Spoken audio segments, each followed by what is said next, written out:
Hello बच्चों, welcome to the my YouTube channel educational point. तो स्वागत है आपका मेरे इस नए वीडियो में। आज हम लेके आए हैं आप लोगों के लिए क्लास 12th का एक और इम्पॉर्टेंट टॉपिक जो कि आपको 5 नंबर दे करके जाएगा। ठीक है, यूपी बोर्ड एग्जाम के जो बच्चे हैं और जिनका 90+ टारगेट है वो इस वीडियो को देखकर ज़रूर जाएँ। ये आपके जो कहानी आते हैं आपके इस चैप्टर्स में 12th के, ठीक है, अधिकतम शब्द सीमा 80 शब्द में लिखना होता है और आपको ये 5 नंबर के पूछे जाते हैं। तो आपकी जो 5 नंबर की कहानी पूछे जाएंगी वो आपसे ये 4 अगर आप कहानी तैयार कर लेते हैं तो श्योरली है और 100% श्योर है कि आपको इन 4 में से कोई एक ना एक कहानी ज़रूर मिलेगी। पहला कहानी है कि पंचलाइट कहानी का उद्देश्य लिखिए। दूसरा है पंचलाइट कहानी का सारांश लिखिए। तीसरा है बहादुर कहानी का उद्देश्य लिखिए और चौथा है लाठी कहानी का सारांश लिखिए। तो इन 4 टॉपिक को अगर आप पढ़ के जाते हैं तो आपके पूर्ण रूप से 5 नंबर कहीं नहीं गए हैं। तो सबसे पहले हम देखेंगे पंचलाइट कहानी का उद्देश्य किस प्रकार से लिखना है। तो हमें लिखना है कि पंचलाइट कहानी श्री फणीश्वर नाथ रेणु, ठीक है, पंचलाइट कहानी जो है वो श्री फणीश्वर नाथ रेणु जी द्वारा रचित एक आंचलिक कहानी है। ठीक है, क्या है?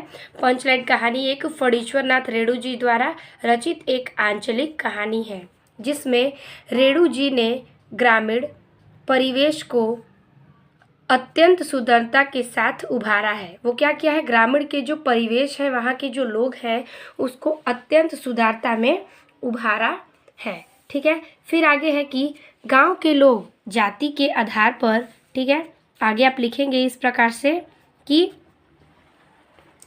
गांव के लोग जाति के आधार पर किस प्रकार विभिन्न टोली में बट जाते हैं। जाति के आधार पर लोगों को टोलियों में बांट दिया जाता है। फिर आगे है कि और ईर्ष्या द्वेष की भावना से भरे रहते हैं और वो लोग एक दूसरे से ईर्ष्या और द्वेष की भावना से भी भरे रहते हैं। इन सब का बड़ा ही सुंदर और यथार्थ चित्रण इस कहानी में किया गया है। तो इन सब का जो भेदभाव है जाति को लेके, धर्म को लेके, टोली को लेके, तो इन सब से बहुत ही भेदभाव रखा गया है। इस कहानी के उद्देश्य में आपको इसका भेदभाव जाति के प्रति, टोलियों के प्रति इस प्रकार से देखने को मिलेंगे। फिर लिखेंगे कि इस कहानी में रेणु जी ने प्रत्यक्ष रूप से ग्राम सुधार की प्रेरणा भी दी है। ठीक है, ग्रामीण परिवेश का वास्तविक चित्रण ही इस कहानी का उद्देश्य है। क्या है? वह ग्रामीण परिवेश में जो वास्तविक चित्रण है वो इस कहानी का क्या है? उद्देश्य है। इसके साथ रेणु जी ने यह भी सिद्ध किया कि आवश्यकता बड़े से बड़े संस्कार और निषेध को अनावश्यक सिद्ध कर देती है। ठीक है, यहाँ पे कहते हैं रेणु जी जो कि आवश्यकता पड़ने पर हम क्या करते हैं, गूंगे को भी हमें क्या करना पड़ता है? बुलाना पड़ता है। इसलिए यहाँ पे कह रहा है कि आवश्यकता पड़ने पर संस्कार और निषेध दोनों ही अनावश्यक सिद्ध हो जाते हैं। फिर आगे कह रहा है कि अर्थात आवश्यक पड़ने पर बड़े से बड़े दोष भी हटाया जा सकता है। तो आपको तो इस कहानी के बारे में पता ही है कि जो गोधन पे दोष लगे थे उसकी आवश्यकता पड़ने पर गोधन को टोली में बुला लिया जाता है। इसी प्रकार से आवश्यकता पड़ने पर रेणु जी ने कहा कि जो आवश्यकता पड़ने पर संस्कार और निषेध दोनों को ही अनावश्यक मान लिया जाता है। तो इस प्रकार से आपका ये पंचलाइट कहानी का उद्देश्य समाप्त होता है। अब हम दूसरा देखेंगे पंचलाइट कहानी का सारांश सिर्फ 80 शब्दों में। तो पंचलाइट कहानी का सारांश हम देख लेते हैं। तो हेडिंग करेंगे पंचलाइट कहानी का सारांश और आपको इसी तरीके से आप लिखेंगे तो आपको 5 नंबर मिल जाएंगे। तो लिखेंगे कि पंचलाइट का अर्थ है पेट्रोमैक्स अथवा गैस की लालटेन। रेणु जी द्वारा लिखित इस कहानी में ग्रामीण जीवन का वास्तविक चित्र खींचा गया है। महतो टोली में गांव के कुछ अशिक्षित लोग हैं। उन्होंने रामनवमी के मेले से कुछ एक पेट्रोमैक्स खरीदा। तो पहले यहाँ तक समझते हैं। कह रहा है कि पंचलाइट का अर्थ है पेट्रोमैक्स, ठीक है, और ये एक गैस की लालटेन है। और रेणु जी यानी कि फणीश्वर नाथ रेणु ने इसे लिखा है तो उनके द्वारा रचित इस कहानी में ग्रामीण जीवन का वास्तविक चित्र खींचा गया है। और महतो टोली, वहाँ पे टोली का नाम जो है वो है महतो टोली में गांव के कुछ अशिक्षित लोग हैं। वहाँ पे क्या है, गांव के कुछ अनपढ़ लोग हैं। उन्होंने रामनवमी के मेले से कुछ एक पेट्रोमैक्स खरीदा, यानी कि रामनवमी के मेले में वो गए तो वहाँ से एक पेट्रोमैक्स खरीदे। पेट्रोमैक्स खरीदने के बाद 10 रुपये बच जाते हैं, यानी कि टोली वालों ने जब पैसे मिलाए तो पेट्रोमैक्स खरीदा तो उसमें से 10 रुपये बच जाते हैं। तो उनसे पूजा की सामग्री आ गई। ठीक है, उनसे पूजा की सामग्री आ गई और सबको पंचलाइट आने की बहुत प्रशंसा थी। इस खुशी में कीर्तन का आयोजन किया गया। क्या किया गया? इसी खुशी में कीर्तन का भी आयोजन किया गया। फिर आगे लिखेंगे कि सरदार ने पंचलाइट खरीदने का पूरा किस्सा लोगों को सुनाया कि किस प्रकार से पंचलाइट खरीदा गया है और क्या क्या चीज़ें की गई थी वहाँ। फिर बोल रहा है कि टोली के लोगों ने अपने सरदार और दीवान को श्रद्धा भरी नज़रों से देखा। यानी कि किस आवश्यकता के लिए पंचलाइट खरीदा गया है, तो ये बात जब सबको पता चली तो लोग जो हैं वो श्रद्धा भरी नज़रों से सरदार को और दीवान को देखते हैं। लेकिन प्रश्न यह पैदा हुआ कि पंचलाइट को जलाएगा कौन। ठीक है, तो यह निर्णय हुआ कि दूसरे पंचायत के आदमी की मदद से पंचलाइट नहीं जलाया जाएगा। ठीक है, चाहे वह बिना जले ही पड़ी रहे। यानी कि यहाँ पर दूसरे टोली के लोग से हम क्या करेंगे, पंचलाइट का मदद नहीं लेंगे जलाने के लिए, भले वो बिना जले ही ऐसे प्रदर्शनी में ही पड़ी रहे। ये बात पंचलाइट के प्रति लोगों कहते हैं। फिर हम आगे लिखेंगे कि गुलरी काकी की बेटी मुनरी वहीं पर बैठी थी। मुनरी को पता था कि गोधन को पंचलाइट जलाना आता है। ठीक है, गोधन पंचलाइट को जलाना जानता है। मुनरी को ये बात पता थी। मुनरी ने अपनी सहेली कनेली को बताया। ठीक है, मुनरी जो है उसकी सहेली होती है कनेली, तो यह बात उसने उसको बताई। कनेली ने यह बात सरदार को बताई। ठीक है, सरपंच तक यह बात पहुंची और गोधन को बुलाया गया। जब सरपंच तक ये बात पहुंची तो गोधन को तुरंत बुलाया जाता है। फिर कह रहा है कि गोधन ने गांव वालों से स्प्रिट मांगा, लेकिन उन्हें यह नहीं पता था कि स्प्रिट क्या होता है। ठीक है, गोधन ने गांव वालों से तुरंत स्प्रिट मांगा क्योंकि स्प्रिट से ही पंचलाइट जलती है, लेकिन गांव वालों को यह तक पता नहीं था कि स्प्रिट होता क्या है। फिर आगे है कि फिर उसे गड़ी के तेल से पंचलाइट को जलाया। फिर उसने क्या किया, गड़ी के तेल से ही पंचलाइट को जलाया। पंचलाइट जलने लगा। सारे गांव वाले प्रसन्न हो गए। गोधन को गांव में रहने की अनुमति मिल गई। जब पंचलाइट गोधन जला देता है तो वहां पर गोधन को अनुमति मिल जाती है वहां पर रहने की। मुनरी बहुत खुश थी क्योंकि वो गोधन से प्रेम करती थी। अब वो गोधन से प्रेम करती है और वह महतो टोली में वापस आ जाता है तो मुनरी खुश हो जाती है। फिर कह रहा है कि गोधन ने सबका दिल जीत लिया। यह कार्य कर कर गोधन ने सबका ही दिल जीत लिया। सरदार ने कहा, तुम्हारा 7 खून माफ, खूब गाओ सलीमा का गाना।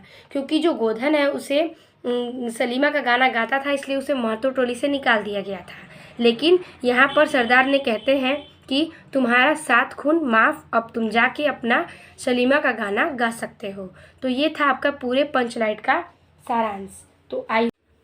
तो हम हेडिंग कर लेंगे बहादुर कहानी का उद्देश्य, और इसमें लिखेंगे कि बहादुर प्रसिद्ध कहानीकार श्री अमरकांत द्वारा रचित एक मनोवैज्ञानिक एवं चरित्र प्रधान कहानी है। यानी कि इनके चरित्र के बारे में, बहादुर के चरित्र के बारे में बताया गया है। और ये इस कहानी के रचयिता जो है वो है श्री अमरकांत जी। ठीक है, फिर हम कह रहे हैं इसमें कि यह कहानी आधुनिक मध्यम वर्गीय समाज की दिखावटी मानसिकता को प्रकट करती है। यहाँ पे इस कहानी में कह रहा है कि जो मध्यम वर्ग यानी कि जो नीच जाति के लोग होते हैं, नीचे वर्ग के जो लोग होते हैं, उसको समाज में दिखावटी और मानसिकता को प्रकट करता है। अर्थात यह कहानी निम्न एवं मध्यम वर्गीय समाज में मनोवैज्ञानिक एवं वास्तविक चित्रण करती है। फिर कह रहा है आगे कि चित्रण करती है। और कहानीकार ने बताया है कि आधुनिक समाज झूठी शान शौकत में विश्वास करता है, वह बनावटी जिंदगी जीना पसंद करता है। कहानीकार ने निम्न वर्गीय के प्रति सहानुभूति रखते हुए उनकी स्थिति का बड़ा ही सजीव चित्र किया है। यहाँ पे कह रहा है कि ये जो कहानीकार हैं वो समाज में झूठी शान शौकत की विश्वास जो लोग करते हैं झूठी शान शौकत के लिए उनके बारे में बताते हैं। और इस बनावटी जिंदगी में जो जीना पसंद नहीं करता है, मतलब जीना जो पसंद करता है, इस बनावटी ज़िंदगी में लोग क्या करते हैं, अपनी प्रसिद्धता को दिखाते हैं, दिखावा करते हैं। कहानीकार ने निम्न वर्ग के प्रति सहानुभूति रखते हुए, यानी कि निम्न वर्ग यानी कि जो नीचे वर्ग के लोग हैं उनके प्रति सहानुभूति रखते हुए उनकी स्थिति का बड़ा ही सजीव चित्र किया है। ठीक है। उन्होंने कहानी में वर्ग भेद मिटाने को प्रोत्साहित दिया है। क्या किया है उन्होंने कहानी में, इस वर्ग भेद को मिटाने का एक क्या किया है, प्रोत्साहित किया है कि आप इस वर्ग को, भेदभाव को मिटाइए। इस कहानी में यही उद्देश्य कहता है कि यहाँ पे जो नीच जाति को लोगों को अलग रखा जाता है और उनके प्रति जो अत्याचार किए जाते हैं वो ना किया जाए, सबको एक समान माना जाए और लोगों के प्रति कोई भी वर्ग में भेदभाव ना किया जाए। ठीक है। फिर आगे लिख रहा है कि कहानीकार इस कहानी के द्वारा यह संदेश देना चाहते हैं कि सहानुभूति के द्वारा ही भेदभाव रूपी खाई को भरा जा सकता है। यानी कि सहानुभूति देते हुए ही जो भेदभाव का भाव प्रकट हो गया है पूरे संसार में लोगों के प्रति, वो क्या हो, उसकी खाई को भरने का समय आ गया है सिर्फ सहानुभूति देते हुए। तो ये हो गया आपका बहादुर कहानी का उद्देश्य। अब हम देखेंगे लास्ट में क्वेश्चन का सॉल्यूशन। तो आखिरी सवाल बच गया है, लाठी कहानी का सारांश लिखिए। तो लाठी कहानी का सारांश भी हमें 80 शब्दों में ही लिखना है। तो चलिए देखते हैं लाठी कहानी का सारांश क्या कहता है।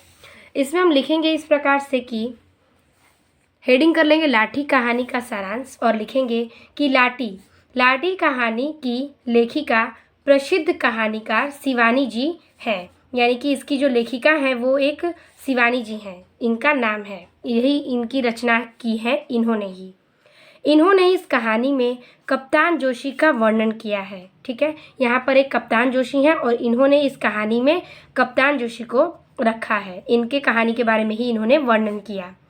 कहानी के नायक कप्तान जोशी अपनी पत्नी बानो से अत्यधिक प्रेम करता था। इस कहानी के जो नायक हैं वो अपनी पत्नी से बहुत ही प्रेम करते हैं जिनका नाम बानो है। विवाह के तीसरे दिन बाद ही कप्तान जोशी को बसरा जाना पड़ा। ठीक है, बसरा जगह का नाम है और वहाँ पर कप्तान जोशी को तीसरे ही दिन विवाह के जाना पड़ा। तब बानो ने अपनी नंदों के ताने सुने, यानी कि जब वो चले गए कप्तान जोशी, तो जो बानो हैं वो अपने घर पर रहने लगी, तो नंद ने उनके क्या किए, ताने दिए। भतीजों के उन्होंने कपड़े धोए, ससुर के होज बुने आदि उन्हें मानसिक प्रताड़ना दी गई।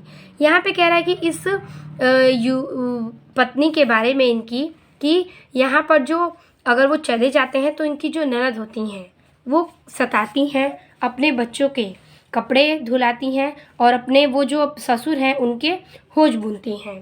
फिर कह रहा है कि और उन्हें मानसिक प्रताड़ना भी दी जाती है।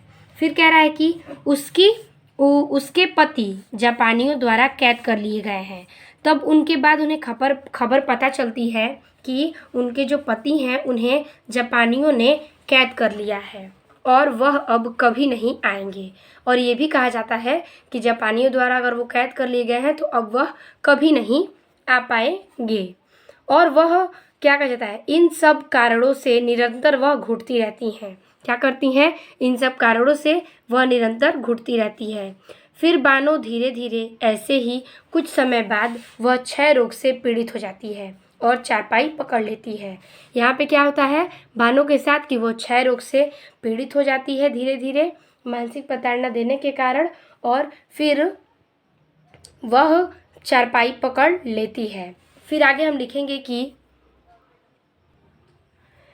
जब कप्तान जोशी 2 वर्ष बाद लौटकर वापस घर आते हैं तो उसे पता चलता है कि घर वालों ने बानो को क्षय रोग होने के कारण सैनिटोरियम अस्पताल में भेज दिया है। ठीक है, जब उन्हें ये बात पता चलती है कि जो बानो है उन्हें हॉस्पिटल में एडमिट कराया गया है, क्षय रोग से पीड़ित है, तो उन्हें सैनिटोरियम हॉस्पिटल में भेज दिया गया है। वह दूसरे ही दिन वहां पहुंच गया। उसे देखकर बानो के आंसू की धारा ने 2 साल के सारे उलाहने बनू ना दिए, यानी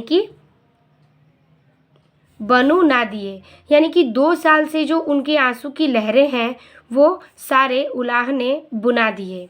सैनिटोरियम ने डॉक्टर ने बानो की मौत नज़दीक आने की स्थिति में कमरा खाली करने को कहा। सैनिटोरियम अस्पताल ने नोटिस दिया कि यहाँ पे कमरा खाली कर दिया जाए, उसका नोटिस दिया। बानो समझ गई कि सैनिटोरियम छोड़ने का नोटिस मिल गया है, जिसका अर्थ हुआ कि अब वह नहीं बचेगी। ठीक है, जब वहाँ पर वो डॉक्टर ने जवाब दे दिया कि आप सैनिटोरियम खाली करिए, नोटिस मिला, तो उससे डाउट हो गया था कि मैं अब नहीं बचूंगी, और उसे यह आस भी छूट गई थी। कप्तान जोशी देर रात तक बानो को टहलाता रहता। जब कप्तान को लगा कि बानो सो गई है तो वह भी सो जाता है। ठीक है, ये सब प्रक्रिया उनके साथ चलती रहती है। सुबह उठने पर जब बानो पलंग पर नहीं मिली, फिर दूसरे ही दिन नदी के धार पर बानो की साड़ी मिली। जब वहाँ पर सैनिटोरियम अस्पताल में बानो नहीं मिलती हैं तो फिर दूसरे ही दिन जब उनकी खोज पड़ताल हुई तो दूसरे ही दिन वह नदी के धार पर बानो की साड़ी मिली। कप्तान को जब लाश भी नहीं मिली तो उसने समझा कि बानो नदी में डूबकर मर गई है। जब उसे लाश का भी पता न चला तो उन्हें ऐसा लगा कि बानो की मृत्यु हो गई है, वो नदी में डूबकर मर चुकी है। फिर लगभग 10 वर्ष बाद नैनीताल में वैष्णो देवी के दल में उसे लाठी मिलती है, यानी कि जो बानो लाठी ली हुई होती है तो 10 वर्ष बाद नैनीताल में दोनों का मिलन उस लाठी के द्वारा होता है। तो कप्तान उसे पहचान लेता है। ठीक है, कप्तान को पहचान हो जाती है कि यह बानो की ही लाठी है। फिर पता चलता है कि गुरु महाराज की औषधियों से उसका क्षय रोग ठीक कर दिया है। जब उन्हें ये लाठी मिलती है तो उन्हें पता चलता है कि गुरु महाराज कोई हैं, उन्होंने औषधियों से ही क्षय रोग उसका ठीक कर दिया है। लेकिन इस प्रक्रिया में उसकी संस्मरण शक्ति और आवाज़ दोनों चली जाती है। किसकी? बानो की। अब न तो वह बोल सकती थी और न किसी को पहचान सकती थी। उसका अपना अतीत याद नहीं रहता है, उसको अपना अतीत भी याद नहीं है, क्योंकि वो औषधियाँ से क्या किया, उसके बोलने और पहचानने की शक्ति खत्म हो चुकी थी और उसकी याददाश्त खत्म हो गई थी। उसने अपना अतीत भी याद न रखा था। वह वैष्णो दल के साथ चली जाती है और मेजर स्वयं को पहले से अधिक बूढ़ा और खोखला महसूस करने लगता है। तो जब वो वैष्णो दल में उनके साथ चली जाती है तो मेजर को भी अपने बूढ़ेपन और खोखलेपन का बात महसूस होने लगता है। तो इसी प्रकार से ये कहानी थी बानो और कप्तान जोशी की, जो शिवांगी जोशी ने लिखा है। ठीक है, तो ये हो गया आपका लाठी कहानी का पूर्ण रूप से सारांश। आई होप आपको ये वीडियो पसंद आई होगी और समझ में आ गया होगा। तो आप इस 4 टॉपिक्स को तैयार करके ज़रूर जाइएगा अगर आप क्लास 12th में हैं तो। और ये जो टॉपिक है ये आपको 5 नंबर दे के जाएगा, आपके 5 नंबर कहीं नहीं जाने वाले हैं अगर आप इस चारों टॉपिक्स को तैयार कर लेते हैं तो। ठीक है, मिलते हैं आपसे अगले पेपर के नए वीडियो में, तब तक के लिए धन्यवाद।